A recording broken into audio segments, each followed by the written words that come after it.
Gente, hoje o Código de Defesa do Consumidor está comemorando 33 anos. E para falar sobre os direitos dos consumidores nas redes sociais, eu estou recebendo o advogado Anderson de Azevedo. E é claro que você de casa pode participar através do nosso WhatsApp, enviando a sua pergunta, tá bom? 43 3315 1313. Doutor, boa tarde. Boa tarde, tudo bem? Seja bem-vindo aqui no nosso Vitrine Revista. Eu agradeço o convite. Hoje é uma data muito importante para a gente celebrar, vamos dizer assim. 11 de setembro, apesar, né, de toda, né, a lembrança, uma data, né? icônica, né? Icônica. Nesse ponto, ela é favorável, né? O Código de Defesa do Consumidor, em 1990, entrou em vigor em 11 de setembro de 1990 e começou a transformar um pouco, né, dessa realidade tão difícil para o consumidor que ainda continua, né, de certa forma. Hoje a gente vai focar nas redes sociais, porque a gente sabe que o consumo de produtos através da rede social é muito grande, né? Mas como que deve ser? Porque tem uma pergunta que está chegando do nosso telespectador. Nas redes sociais, as regras do direito do consumidor se aplicam às contas de pessoas físicas ou somente contas comerciais? A Aline que está perguntando. É ótima pergunta, né? Porque isso também não é só das redes sociais. Há uma dúvida, né? Vamos supor que a Cíntia, né, que está fazendo esse prato delicioso e começasse eventualmente a dar um curso pessoal de gastronomia, não de uma forma assim organizada empresarialmente, mas uma atividade simples. Pelo fato de desenvolver uma atividade econômica com habitualidade, isso já a coloca na condição de fornecedora.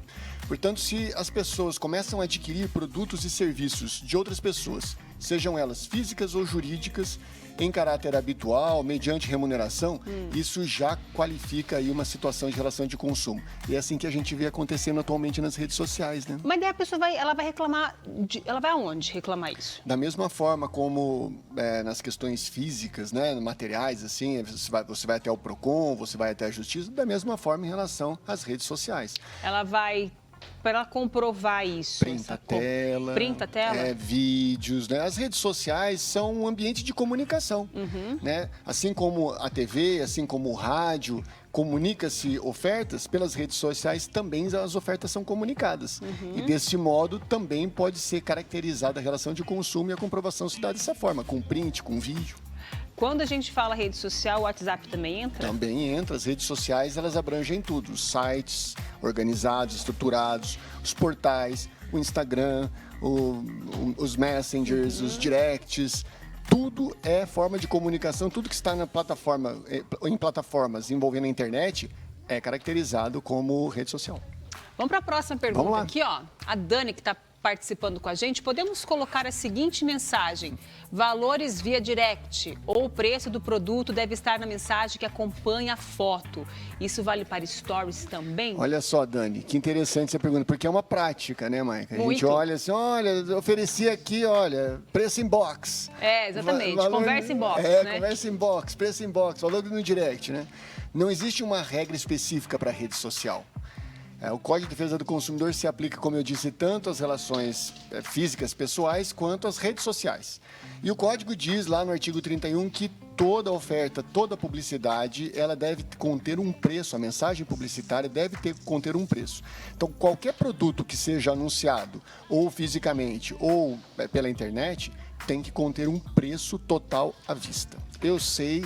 Não é bem assim que não é assim que está acontecendo, né? Porque nós não temos, né, uma estrutura de fiscalização e de imposição da norma. Sim. Inclusive tem um decreto chamado Decreto da Precificação. Olha só, no Brasil tem decreto para dizer como a gente tem de colocar o preço no produto, no serviço. Sério? Mas existe uma lei e um decreto só para falar como o fornecedor deve disponibilizar seus produtos, seja ele virtualmente, sejam eles de maneira física. Mas é algo bom, não é? Porque acaba direcionando, acaba ajudando quem quer aproveitar esse universo para comercializar, para ter uma renda, né, doutor? Mas infelizmente, assim, o que a gente percebe é que as pessoas não conhecem a norma, não conhecem a regra, né? E, para ser muito sincero, essa pergunta que você me fez foi me feita uns 2 anos atrás por uma aluna em sala de aula e eu fiquei naquela dúvida, eu falei, será que de fato a internet se aplica?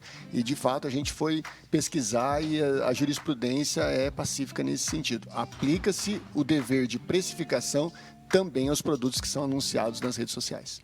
Inclusive aquilo. stories. Inclusive stories. Então, aquilo, então. Se eu quiser vender um anel, vender uma semijoia, eu tenho que colocar lá o preço. Nada de ficar falando, me chame do direct, me chame inbox. Assim como a gente exige, né, que as joalherias, as lojas façam a mesma coisa, né, nos ambientes como shopping centers também.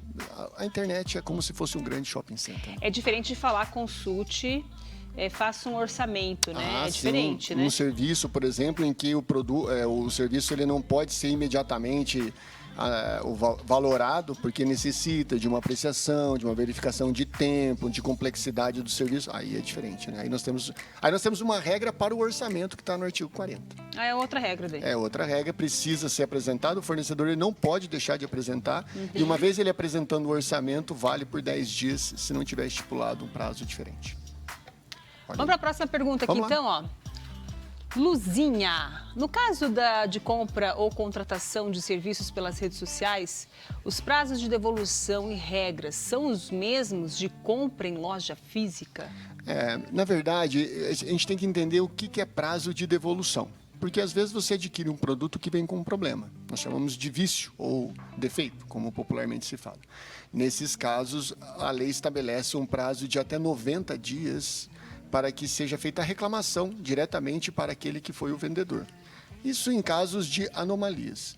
Se se tratar apenas de arrependimento, eu não quero mais, eu não gostei do produto, ele chegou e não era parecido com a foto, ele não é exatamente aquilo que foi anunciado. Nesses casos, o artigo 49 do CDC ele estabelece um outro prazo, que é o prazo de 7 dias, para você se arrepender. Mas esse direito de arrependimento, Luzinha, é só para quem compra à distância, como, por exemplo, pela internet, por catálogo, por telefone. Se você compra o produto e você tem o contato com o produto físico, não tem direito de arrependimento, porque você teve a oportunidade de presenciar o produto, sentir ali a sua materialidade. No caso dos produtos que são adquiridos à distância, o Código estabelece essa possibilidade, que é o direito de arrependimento. Deve ser exercido até 7 dias da data em que você recebeu o produto. É um tempo ali para você ficar analisando se é isso mesmo. Provar, ou não, né? De repente um tênis, vamos supor. Né? Você prova. Não pode sair com não tênis, pode sair jogar com uma tênis. bola, etc. Usar o tênis e Usar voltar, o tênis né? e depois devolver. Mas é uma questão de que realmente quem compra online tem esse prazo aí de arrependimento, né? São 7 dias. São 7 dias, é o prazo de arrependimento para você eventualmente falar assim, olha, de fato não era aquilo. É um tempo considerável, né? Já dá para perceber, né? Tem que tomar cuidado que alguns produtos, como por exemplo, passagens aéreas, etc., sim. são regulamentados de forma diferente. Essa regra dos 7 dias é uma regra geral, mas que vai ser Pra afastada em objetos, casa, né? exatamente, para situações específicas. Vamos para a última participação aqui, ó. No caso de perfis de influencers, é obrigatória a informação de que a postagem é uma publicidade? A Verônica que está participando. Não, Verônica, não é obrigatório. O que o Código de Defesa do Consumidor, e aí tem uma outra norma também, que é o Código Brasileiro de Autorregulamentação Publicitária, impõe, é que você saiba que está diante de uma publicidade. Então, o modo como o influencer vai apresentar o produto ou o serviço que está sendo anunciado tem que ser claro. Isso se trata de uma mensagem publicitária. Não pode ser intuitivo. E a gente percebe hoje que os influencers, eles trabalham dessa forma, né? Então, é difícil a gente identificar uma situação que, de fato, não caracterize uma publicidade, né? Mas não precisa colocar isso, se trata de publicidade, um tag, alguma coisa, nada, porque o modo como é apresentado... Já está sendo visto ali, né? Já está Exatamente. sendo uma divulgação, então acho que já fica bem visível para a pessoa entender, né? Que tem pessoas que gostam de arrumar confusão com tudo, né? O que se percebe é que muitas das reclamações que são dirigidas ao PROCON, Maica, às vezes elas não possuem fundamento, né? É por isso que o PROCON, inclusive, desenvolve um trabalho muito bom, inclusive em Londrina, de atendimento, de orientação, né? E as pessoas ali, elas contam as suas situações e elas são orientadas pelos funcionários, pelos estagiários, né? E pela diretoria executiva do PROCON nesse sentido. Tá aí, então, gente, nosso bate-papo falando sobre os direitos do consumidor nesse dia que é celebrado, né? Hoje, 33 anos aí do Código de Defesa do Consumidor, uma forma de você ficar por dentro da quais são os seus direitos e também, né, os seus deveres. Obrigada, viu, doutor Anderson, pela sua participação e pelos esclarecimentos aqui com a gente, tá? Eu agradeço o convite, uma honra estar aqui com vocês. Uma boa semana. Voltar mais. Um abraço. Com certeza, boa semana para você.